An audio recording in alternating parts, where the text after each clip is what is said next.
This is the Bigger Pockets Podcast, show 588. It's like saying you're going to plant a tree and live off the fruit forever. The tree needs time to produce fruit that's mature. It needs time to mature itself. So you're going to keep working while that tree is growing. But the important thing is that you're planting trees while you're working. What we don't want is for people to just keep going to work every day and do nothing to improve their position, so that 5 years down the road, you're in the exact same position, but with a little less hair. What's going on, everyone? It's David Greene, your host of the Bigger Pockets Real Estate Podcast, here with a Seeing Greene episode where I take your questions and I answer them from the green perspective. You get to see it from the way that I'm seeing it. Today's show is fantastic. We get into the question of should I or shouldn't I build an ADU? How do I know how much an ADU is going to be making my property worth? We talk about, should I put more money down on real estate to improve cash flow or save more money to buy more real estate? And I sort of walk that person through how much they'd be saving and what the better option would be in each circumstance. We talk about how to find real estate meetups in your area or how to start one. And we get into several times when to know it's the right time to live off your cash flow. This question's coming up a lot. A lot of people are asking it. There's so much change that's happening in the world right now, and people are looking for certainty. And isn't that something? We all want that certainty, and we want to figure out, when does cash flow become certain? Should I quit my job? Should I keep my job? Should I work part-time? Should I work remote? Should I work remote? Should I buy more real estate? Should I wait? We're all thinking the same thing. So we get into that today, and we have some really good answers. And then I also read some comments that you have all left on YouTube. So as you're listening to this, if you hear something that makes you laugh, if you hear something that makes you think, if you hear something that you wish I would have dove more into, please go into YouTube, leave me a comment, tell me what you thought about it so I can do a better job of answering. And the last thing I'll say is I want to hear from you. So go to biggerpockets.com/David and leave your questions so we can get you featured on the Bigger Pockets podcast. Today's quick tip is going to be, consider how hard your equity is working for you. Many of you that bought real estate in the last 2 to 5 years, some of you did it through me, have way more equity than what you think. Prices are going up so fast. And in many cases, rent is not keeping up. So if you've got a property where cash flow is not keeping up with the equity that you're creating, it's a really good time to consider selling it or refinancing it and using that capital to buy more real estate. There's lots of ways you can do this. Companies like mine can help you qualify if the income of the property you're buying, not your own personal income. We can figure out ways to do refinances where you don't have to put any money into the refinance. We can figure out how to tell what your house is worth and at what the equity that you have in it is doing. It's called return on equity. So we look at it and see, how much money are you making on the equity you have versus how much money could you be making if you reinvested it more wisely. So don't play the set it and forget it game. If you already own real estate, make sure that that equity is working just as hard for you as you are to earn money to get the next deal. You better not be outworking your real estate. Make your real estate work harder than what you're doing, for sure. And message me if that's something I can help you with. All right, without further ado, let's get into our first question. Hi, David. My name is Suzette Haas, and I live in New York, where I invest in the Hudson Valley area. My question for you is, why is no one talking about climate change? I know so many investors who are investing in Texas and Florida and Arizona, and I know that you're invested pretty heavily in California. And without getting too political, I do feel like these are the states that will most likely feel the biggest effects of climate change. And so my question for you is, do you consider climate change when you're investing? And if so, how do you protect your investments and how do you protect your portfolio, for 10, 20, 30 years down the line when you're either underwater or you have no water? Anyway, sorry if that's really loaded, but thanks so much. I appreciate it. Bye-bye. All right, Suzette, thank you for this question. What a way to kick things off. I will admit, I was waiting for when this would happen. I didn't know when it would happen, but I was pretty sure it would. When someone would ask me a question that I literally would not be sure how to answer, and you win the prize for doing that. So I'm going to sort of talk myself through this out loud and share my perspective on it, but I want to highlight it by saying many times when I'm speaking, I'm telling people this is what I know or this is what I believe based off of what I've seen. This is not one where I'm doing that. This is just me sharing my thoughts that could change at any minute. And it's not something where I'm speaking with authority on. So you asked a really good question. You kind of caught me off guard. So let's see if I can work my way through this. First off, I really appreciate you saying you're not trying to be political, and I'm not going to answer it from a political perspective. I don't know what's happening with climate change, to be completely clear. I hear conflicting science. I see that there's things that are saying we're headed down this road, and I hear other things that say this is normal and it's cyclical. So understand, I'm coming from a position of where I'm just not sure what's going to happen. And it's really not a political issue when you're looking at it from a real estate investing perspective. It's just a practical issue, which also starts with P. So maybe that could be something we could say, move from political to practical. I do invest in the states you're saying. I invest in Texas. I invest in California. I invest in Arizona, and I'm in Florida. I don't remember if you said that one, but yeah, like I'm in a lot of these states that are very sunny and warm for a lot of reasons that I like about them. And I can't say I've never wondered, what if Arizona runs out of water? I remember actually Googling that 5 or 6 years ago. I was really worried about it. I was reading all these articles, and some of them were saying Florida is headed for a cliff edge. They're going to Arizona is going to run out of water. And others said this is not a problem at all. There's all these solutions if that did happen, but it's not going to happen. Southern California itself is an area that I believe has to import water for what's going on. So I can't say it's not going to happen, but I can say I don't worry about it. I just don't know if I'm right. Maybe I should be more worried about it. Maybe that's what you're raising the flag. But here's why I'm not worried about it. In the beginning of the pandemic, when we had a shelter in place, most people in my position, whatever you want to call them, pundits or influencers or people with a platform or authority, were telling everyone, sell everything you've got. We're headed to a depression. You want to be cash rich. All these deals are coming along because the whole country's getting shut down. Nobody's going to go to work. Everyone's going to default. Tenants aren't going to pay. Landlords are going to get foreclosed on. Regular homeowners are going to get foreclosed on. They were kind of painting the whole Chicken Little, the sky is falling. And I don't know anyone else that was taking my position other than maybe Brandon, who I don't even know if he actually agreed with me. Maybe he was just a good friend and he wanted to support me. I never talked to him about it. But I said, I don't think so. I think the government's going to print more money because the politicians we have in place tend to solve problems that way. Lo and behold, I was right. We've had tons of appreciation since then. We didn't see a dip at all. And if you invest in real estate, you did really, really well. So the reason I saw something that other people didn't see was I wasn't looking at logic, as weird as that sounds, which I prefer to do.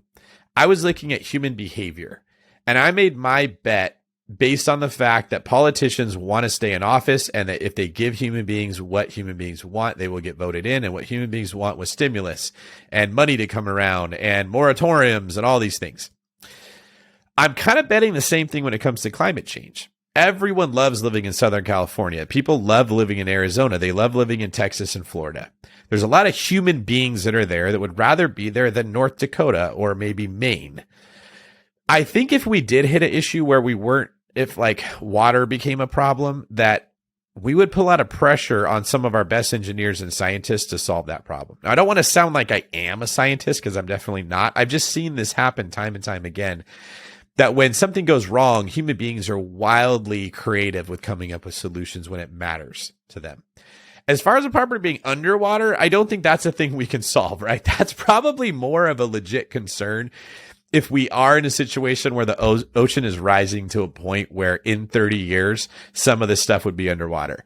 So I guess what I would think is, if I go back 30 years, were there properties that are now underwater but weren't back then? Have we been seeing that happen previously, right? Like, is there a track record I can see of the ocean rising at a certain rate? So the stuff that was on the seashore is now covered. And if not, has something changed in the data to make me believe that that's more likely to happen now? And to be frank with you, you asked the first question I'm not really sure how to answer. I don't have that data, and I am not sure. If I start seeing more and more information coming up about this, I would probably look to sell my homes, but at the same time, who's going to buy them? Because they don't want to buy a property that's going to be made underwater as well. Maybe you put them on stilts or something like that. Okay, so I've admitted that I don't really know what's going to happen, but let's talk about if I do, right? Like, let's say in either direction, if we think this is going to be a problem. Certain areas, like you'll see in the Gulf Shore or in New Orleans, they'll build properties elevated because floods are so common there.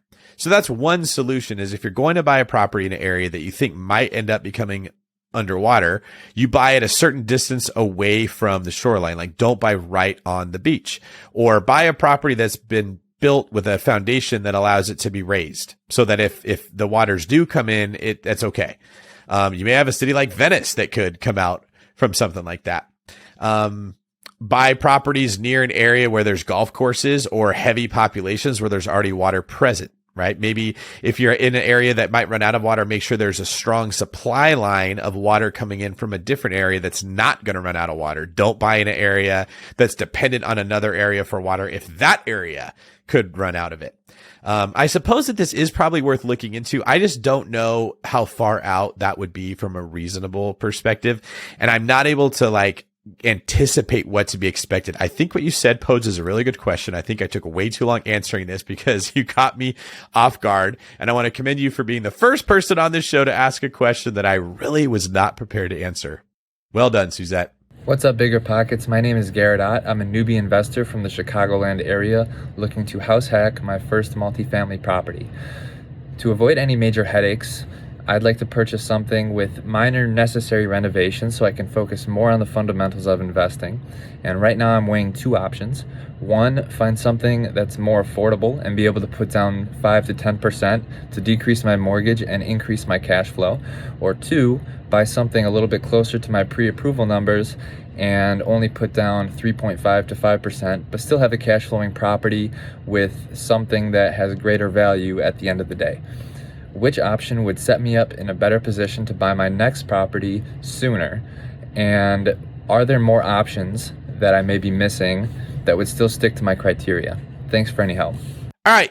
Thank you for that, Garrett. It's nice to have a question I know I can answer. You're allowing me to address a couple misconceptions that are powerful that I am really appreciative that I get to do. This comes up all the time with me as an agent representing clients. People come and they say, what I'm hearing you say is, should I put more money down to increase cash flow or less money down to keep more money in the bank to buy more real estate? Here's the way that I'm going to answer that. The short answer is, when rates are very low, putting more money down doesn't help you. Not nearly as much, at least.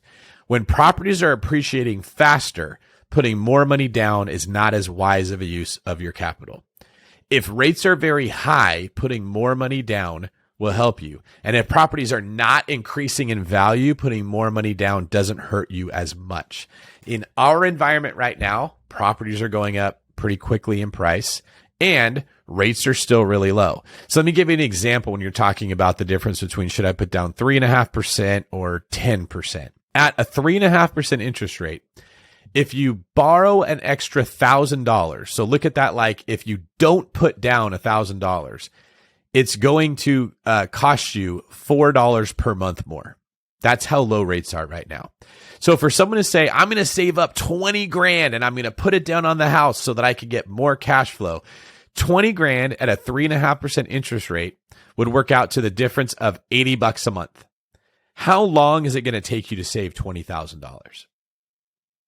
How much do you think property values are going to go up to save that $80 a month? Here's the problem. In the time it takes most people to save $20,000, properties have appreciated so much that they have to borrow more money to get it.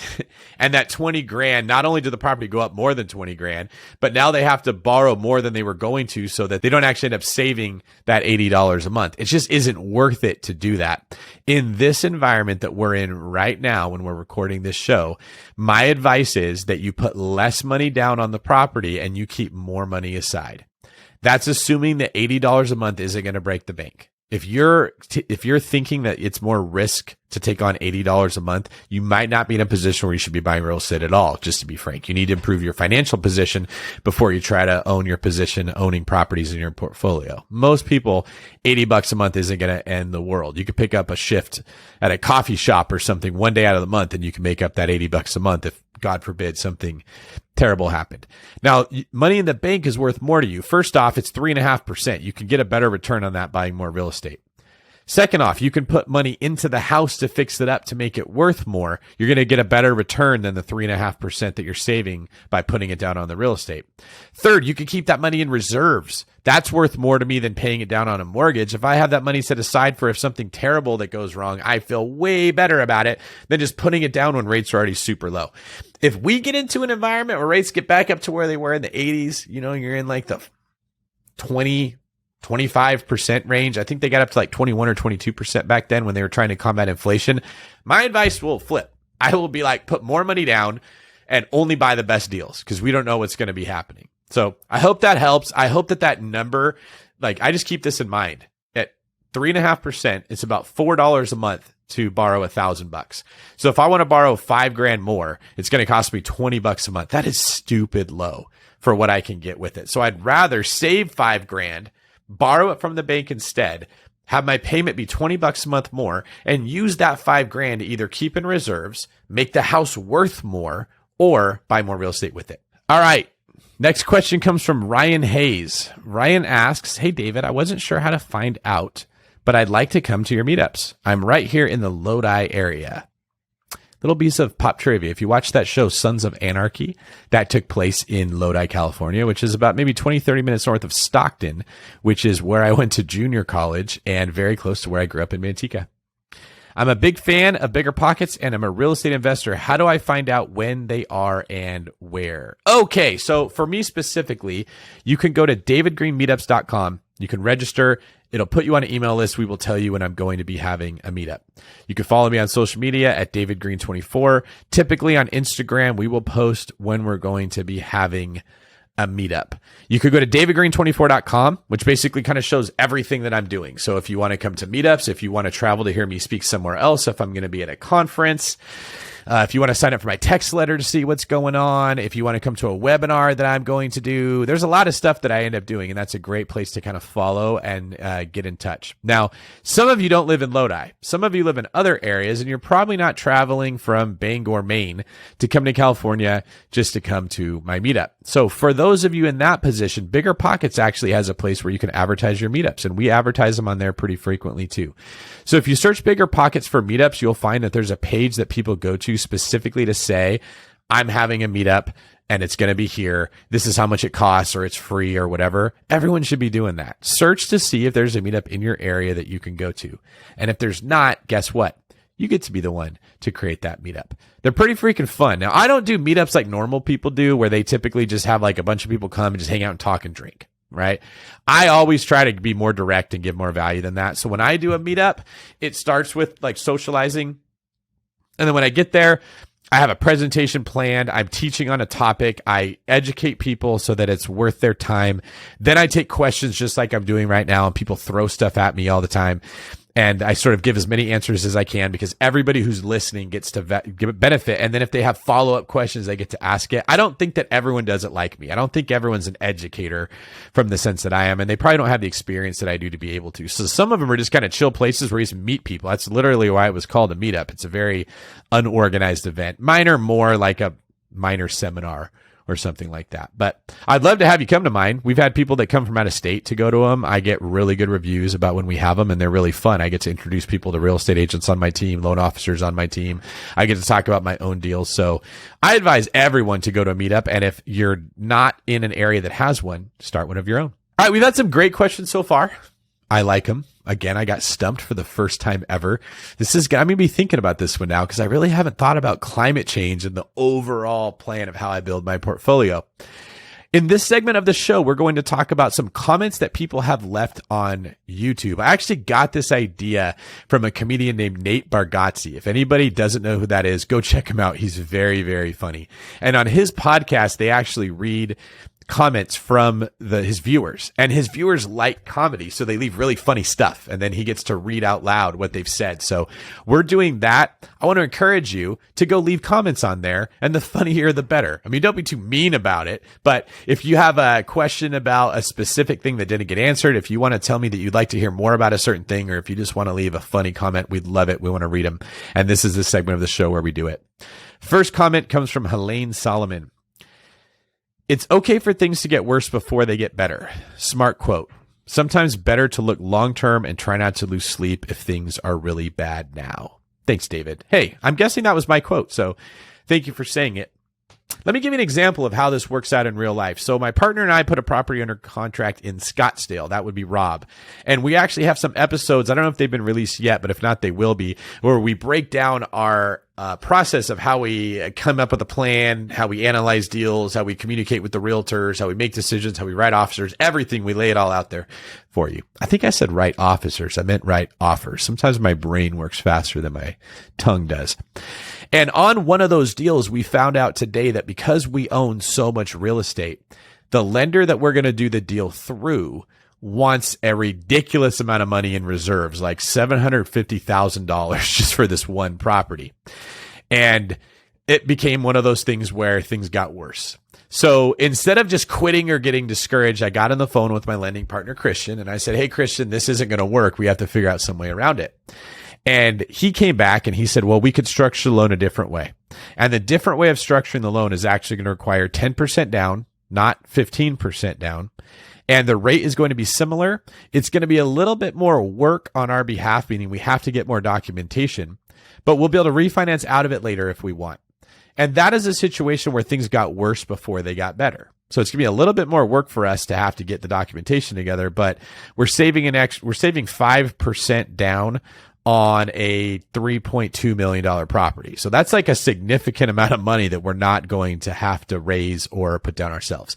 And that's just an example. Like sometimes things get messy. You got to clean up your books before you get a real understanding of what you're looking at, or you have to hit rock bottom with a certain strategy you're using or way you're living life, but it's okay for that to happen. Don't look at things and say, I'm only going to make progress or I'm only going to keep going if I make progress. Sometimes things go wrong. And I talk about this in the TED Talk that I did. So if you want to see that, go to dgtlive.com/textletter and you can sign up. We have a link in there to see my TED Talk. You might be able to find it on YouTube. I'm not sure if you can find it just by searching right now. But I talk about how many times in life when I'm trying to build a skill, things get worse before they get better. And that is actually a normal part of life and it's not something to be afraid about. So thank you, Helene, for sharing that. Next question from Billy Cha. Something I love most about this show is that you have successful investors sharing free and valuable knowledge with zero Ferraris, Lamborghinis, or suits and ties. No flashy multi-million-dollar mansions, no half-naked women, just knowledge. Thank you. Well, thank you, Billy. That's sort of the BiggerPockets culture, and we do strive to do that here. I've actually been told that I probably should dress a little nicer, right? Like I'm in a t-shirt. When I do these, I drive a Camry, like a 2017 Camry. I probably could get a nicer car. And I'm not against those things, but yeah, when you're around a culture where they're taking half-naked women or Ferraris, they're basically just appealing to your greed and your lust to get you excited about real estate. And at BiggerPockets, we want to appeal to a better version of you. We want to appeal to freedom, to family, to potential, right? We want you to follow your fire. We don't want you to follow your Ferrari. And I think that that's a stronger well to pull from. If you're doing this to get your time back and to get passion back in your life, it's going to sustain you. Whereas the desire to have a really nice car or really nice clothes isn't going to be enough to pull you through the work you're going to have to do to get there. So thank you for that. Our last comment comes from Ariel Kupinski. I think one of the things I'd like to see discussed is cash flow management. People say they are living off the cash flow, but I can't figure out how. Between repairs, CapEx items, etc., the cash flow isn't smooth. Do they siphon off some funds every month and have this ever-growing bank account? My goal is to get to $15,000 per door for larger items, the roof, the furnace, etc. And then I feel like I can reinvest the rest, but I still have other repairs. I also agree with others who say cash flow does matter. David used to say it's the glue that holds deals together and is used to make repairs. All right, Ariel, thank you for bringing up a crucial point in the conversation about real estate investing that we don't talk about enough. Oh, where do I want to start with this? Your answer is correct, or your comment is correct. Cash flow is very unreliable. And this is so important to me because I feel like it gets framed like cash flow is safe and appreciation is speculative. And I believe that comes from 2010 when we saw the market crash because people were betting on appreciation and not looking at cash flow. And they would have kept their home if they would have bought cash flowing properties. And so that stigma still exists today. The problem is appreciation is unreliable because you don't know what the market's going to do. You cannot control it. But cash flow is unreliable because you don't know what your tenant's going to do or your property's going to do. You also can't control that. And here's the problem. I don't like people saying cash flow is safe. It's not. Any of us that own real estate know living off cash flow is incredibly risky and difficult to do because you don't know when things are going to go wrong. It's a very unstable foundation. Now, over time, so like the properties I bought in California in 2009, 10, 11, 12, 10 years ago for some of those properties, they're relatively stable because I've already fixed a bunch of stuff that has gone wrong, and rents have gone up so much that as new things go wrong, it's covered by the increase in rent. All right. But the properties I bought a year, 2, 3 ago, stuff keeps popping off and going wrong, and I got to keep fixing those properties up. And the problem is if you think you're a bad investor because you didn't anticipate that. This is why I personally give the advice that for the majority of BP listeners, quitting your job and going full-time in real estate is not the best thing to do. Unless you're starting a business in real estate, like you're going to become a wholesaler or a flipper or a real estate agent like me or a loan officer or a construction person, you're going to do some type of trade work or start a business that's involved in real estate. Yeah, you're full-time in real estate, but you're not a full-time investor. You're still sort of earning income.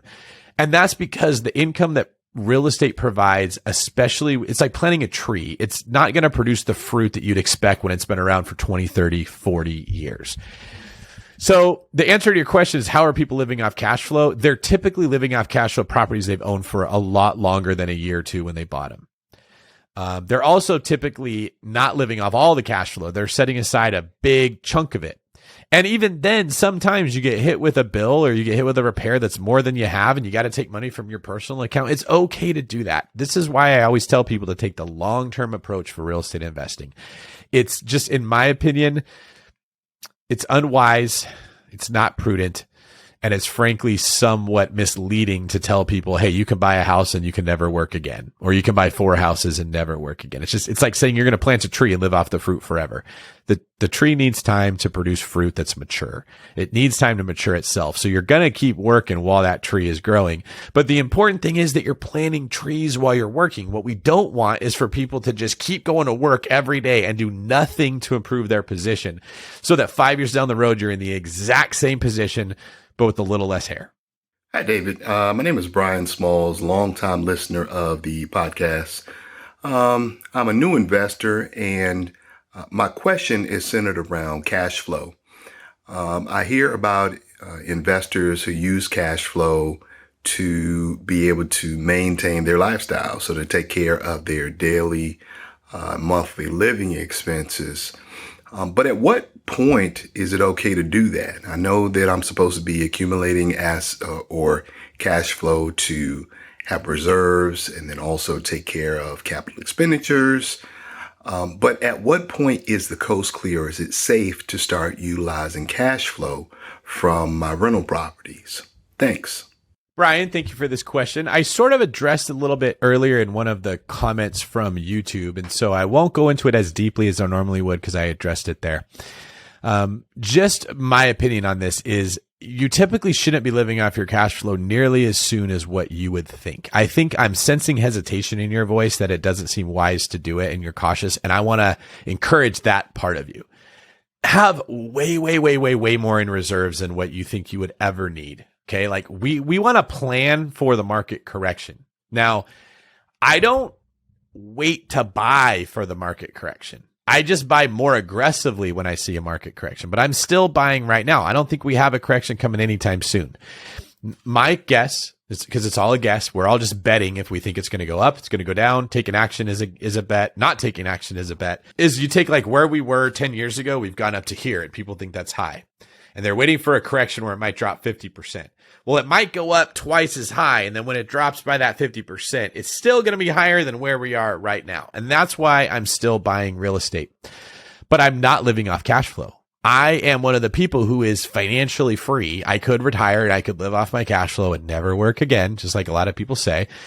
But I don't like that because it's a shaky foundation. I'm actually starting companies and building businesses and training people to help create profitability. I'm in an expansion mode right now because I see that we're in a high inflationary environment with a lot of opportunity to make money. And I want to make hay when the sun shines, knowing it won't always do that. Now, some people think that's greedy. Some people might say it's greedy to not quit your job, to work a job and have cash flow coming in. I don't think it's greedy. I think that I am conservative. I think I'd like to have so much money put aside that I don't have to worry about what happens if I have a vacancy. I don't even want that question in my mind, right? I will stop working when I get to a point that I don't have to ask myself what something costs if I want to buy it. When I no longer equate time to money and I just have enough money that it doesn't matter, that's when I would consider like, okay, I don't have to work. And I'm just not there. If I went to go buy a Ferrari right now, that would take a chunk out of what I've got. So I'm not buying the Ferrari, but I'm also not going to quit working. And I'm just giving this philosophy because I want everyone to understand that I have freedom in the sense that I can work from where I want, when I want, on what I want. Okay. I don't have freedom in the sense that I don't have to worry about the economy shifting or property values dropping or a property having an issue, right? I don't have that much, and it's okay to keep working, but I'm not working on stuff I didn't like. I'm not working 20-hour days as a cop. I'm not working in the restaurant industry and then trying to go to school at the same time. Like, it's okay to work, but I get to do work I like. I get to educate people like this. I get to write books. I get to help people with selling their homes. I get to take the knowledge that I built over the years and use it to help other people to build their wealth. So work isn't bad when I like it. So what I would encourage you, Brian, and everyone else listening to this is when you get some cash flow coming in, don't quit altogether. But do say, all right, I don't like this part of my job. Let's say you're a sanitation engineer. You drive a garbage truck. You got to wake up at 2:00 in the morning and go to work. That's probably not a lot of fun. When you have some cash flow, you can quit that job and you can go find a job with less stability, but more freedom. Okay, you've already taken a step towards freedom. You've improved your life. You just didn't go cold turkey. And then when you get more cash flow coming in, you can take a position where you might just only work when you want to, right? That might be a place where you work sometimes and you don't work other times. Maybe you take 6 months off of the year. Maybe you're picky about what client you work with. Maybe you get into a commission-based industry like me, where if for some reason commissions stop coming in, I'd be okay, but I still have the opportunity to make money when it's there. I would just encourage you all, don't look at it like it's this, then that, and that's all there is to it, right? It's a spectrum. You're kind of flowing in that direction. So the direct answer to your question, Brian, when you're saying, hey, at what point can I live off the cash flow? You should have so much in reserves. You should have your properties fixed up with new stuff. Very unlikely anything's going to go wrong, incredibly stable asset. Then you can start living off the cash flow. But if you do things right, you don't actually ever get to the point where you have to live off the cash flow. You can keep saving it and then have money from a job that you love coming in until you own so much real estate and you have so much cash flow that you're okay to live off of it. Hope that helps. All right. Next question comes from Amy, who's in rural Minnesota. Hi, David. My husband and I are new investors, but I come from a family with a past in real estate investing. My grandfather, now deceased, had many rentals and eventually set up trust funds for several apartment complexes and storage unit sites with my uncle as the trustee and my siblings and I as beneficiaries. None of us have really taken the dive into all of this to see how to maximize the portfolio. We've just been enjoying passive income for years. My question is, once a property no longer has the tax depreciation, what options to continue getting the maximum tax benefits of real estate investing? Should we sell the property? Should we use the equity to invest in something with a higher price tag? I am very curious how we can leverage equity to purchase more deals, especially since the 24 years of tax depreciation is up. One apartment building he bought over 40 years ago. All right, Amy, thank you for leaving this comment. So let's explain what you're actually getting at here. We talk about how there's depreciation in real estate, and that doesn't mean the value of the asset going down. What it means is you get a tax write-off for 27 and a half years of an equal part of what a property is worth because it's falling apart. Everything is that's being built. At the end of those 27 and a half years for residential real estate, you no longer get to depreciate the asset. So if you made $10,000 in income, you're going to pay taxes on that full $10,000. Otherwise, if your depreciation was, say, $7,500, you'd only be paying taxes on $2,500 of this real estate. So what I think you're asking here, Amy, is, well, how do we get back into that cycle where we get the tax benefits? I'm not a CPA. I'd have to check with the CPA before I gave a super firm answer, but my understanding is that you'd have to sell the property and buy a new one to get that depreciation. And you won't be able to do a 1031 exchange because that would stop the depreciation. That would keep the depreciation cycle where it's at right now. So if you sell the property, you take your hit, you pay your taxes, then you buy a new one, you can start a new depreciation cycle. Another thing to consider, though, would be if you refinance the property, you increase the debt on it so that your profit is less on that property. Okay. So let's say it's paid off and you're making 10 grand a month on it. What if you refinance it and now you have an $8,000 expense because you borrowed money? So now you're only making $2,000 that you're being taxed on that property. But with that money that you pulled out of it, you go buy 3 more apartment complexes that all start a new cycle of depreciation that do have the benefit. So what you're doing essentially is you understand this one that I own, I can't get tax benefits from it anymore, and I don't want to pay capital gains. So I'm going to make this property less profitable by pulling money out of it. And then I'm going to use that money to go buy 3 or 4 other more profitable properties that would maximize, increase the efficiency of what you're doing, like what you asked. And it would get you back on the depreciation schedule that you're wanting to be on. If you want to message me about this refinance, I'm happy to look into it for you and see if we can do it, as well as give you some direction on what type of properties to buy. But that's the way you solve the problem. When you feel like you can't play any more defense, which is where you're at, you play a lot more offense to make up for it. Hey, David, this is Peter Amador. I'm based in New York and invest currently in the San Diego real estate market. My question for you today is related towards building an ADU on one of our properties. So we currently own a single family home that is about a mile from the beach and is on an 8,700 square foot lot. It's a perfect lot to build an ADU. And so we've hired a design and build firm and we're moving forward with the permitting process. My question to you is related towards what you see in terms of ADU values. It's been difficult for us to get an idea of what the ADU will appraise at. We're taking out a home renovation loan to do the build. And with that, we have to put in some of our own cash to finance the entirety of the project. That's totally fine because this is a long-term buy and hold play for us. And so as we start to think about what kind of appraisals we'll get, we've been reaching out to appraisers as well as a couple different real estate agents, and the perspective has been quite all over the place just because of the limited number of homes that have been built with an ADU and or sold. So my question to you is, one, what do you see as the best perspective in building an ADU on terms of that long-term value? And then 2, how can we work and share information with the appraiser to see them, for them to evaluate the home, not only as a single family property as it's currently zoned, but as a multifamily property because the duplexes in this area are selling for quite a bit of a premium. So thanks so much and look forward to your feedback. All right. This is a good question, Peter. I'm going to have to break this down into a couple different segments for my answer because you gave me a lot of information there. Let's start with the beginning. Why do we build an ADU? Well, same reason we invest in any real estate. We can simplify it by looking at the 2 ways that we're going to gain. It's going to gain equity, which in this case, it would be make the primary residence where you're building it worth more. The second reason is for the income, the cash flow, right? So if your question of how much is it going to increase the value of my home when I get it appraised has to deal with the equity portion of it. If I make this repair or if I make this improvement would be a better way to put it, by adding an ADU, just like if you make an improvement on your kitchen, how much more does it make my house worth? Let's start with that. You're on the right track. You're asking agents and you're asking appraisers. That's the best thing that you can do. And what you're hearing, it sounds like, is a lack of consensus. They don't know. That would give me pause on if building an ADU is the right move to make.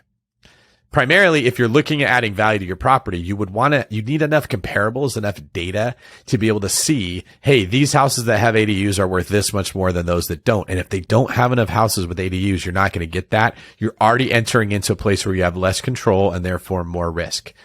The next reason that we build an ADU would be for the income. The problem with ADUs is you usually can't finance them. So if you're going to spend $100,000 or $150,000 to build this ADU, it will bring in more revenue. The question you want to ask yourself is, would I be better putting that $150,000 into a whole new property, not an ADU on my property, right? Would I rather build a 900 square foot ADU, or would I rather take that same money and buy a 2,400 square foot house? That's the question that you should be asking. And even if for some reason it looked like the ADU was going to bring in more income than the house, like it might cash flow more because there's no loan on it, you have the fact that you didn't take a loan on it. So if you go buy a whole nother property with that same capital, you've now borrowed a lot of money that you're paying off, or I should say you're having your tenants paying off. If you do this with the ADU, you've in a sense just bought a property cash, which is rarely as good as financing it.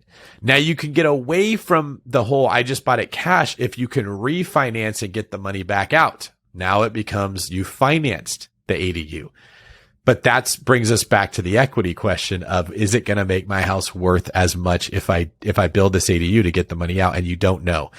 So just like as I'm hearing this right here, I'm not saying don't do it, but I'm saying this is very uncertain. I don't like it. If you're in a position where you don't have a ton of money, this could go bad for you in the sense that you sink a bunch of money in your property and you can't get it back out. Now, another part of your question was, how do I get the appraiser to look at it like a duplex? Because it sounds like duplexes in your area are selling for more. Yeah, I believe you did say that. The duplexes are selling for more. Here's where I think you're getting mixed up. The word duplex, your definition of duplex is two properties together. So to you, I'm building an ADU. I have a single family house. It's now a duplex. But to the city where the zoning is a duplex means one property split into two. It's at a tax assessor parcel number for a property, but it's still just one structure.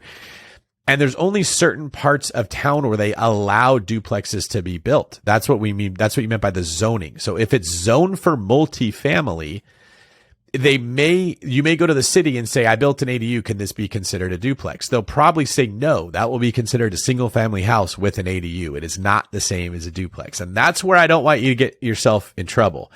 Because if duplexes are worth more and you think you're turning it into a duplex by adding an ADU, you're not. You're taking a regular house and just bolting something onto it. That's how the city's going to look at it. It's not the same as changing the actual title to a duplex. So before you go into this venture, that's something you want to check with the city. If I build this ADU, will you consider this a duplex? And if they say no, that's a single family home with an ADU, you can't call it a duplex. Then you can't sell it to someone else as a duplex. Then the appraiser's not going to give you the value of a duplex like what you're thinking. I don't want to see you go too far down this road to where it's too late and then try to make this into something that it's not going to be. And I'm seeing some of those early signs right here. So I'm not going to tell you don't build the ADU. I'm going to ask you to stop and reconsider where you're at.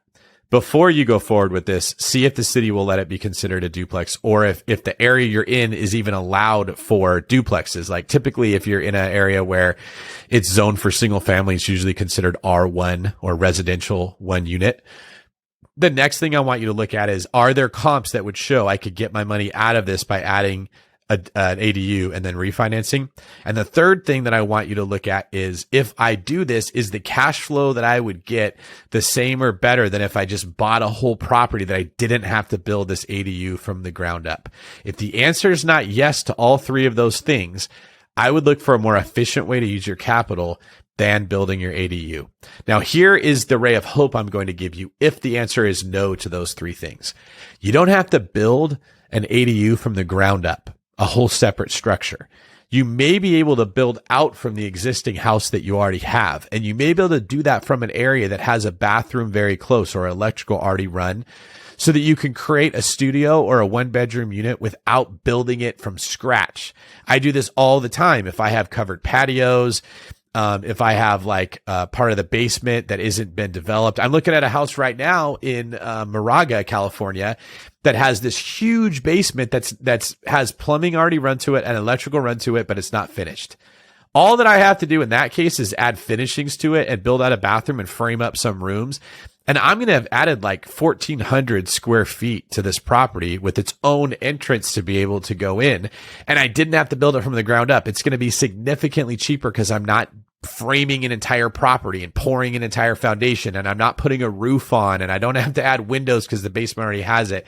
All the things that make real estate expensive, I don't have to worry about in this case. So look at your property and say, can you do that? Can you make an ADU that way rather than building an entire new structure?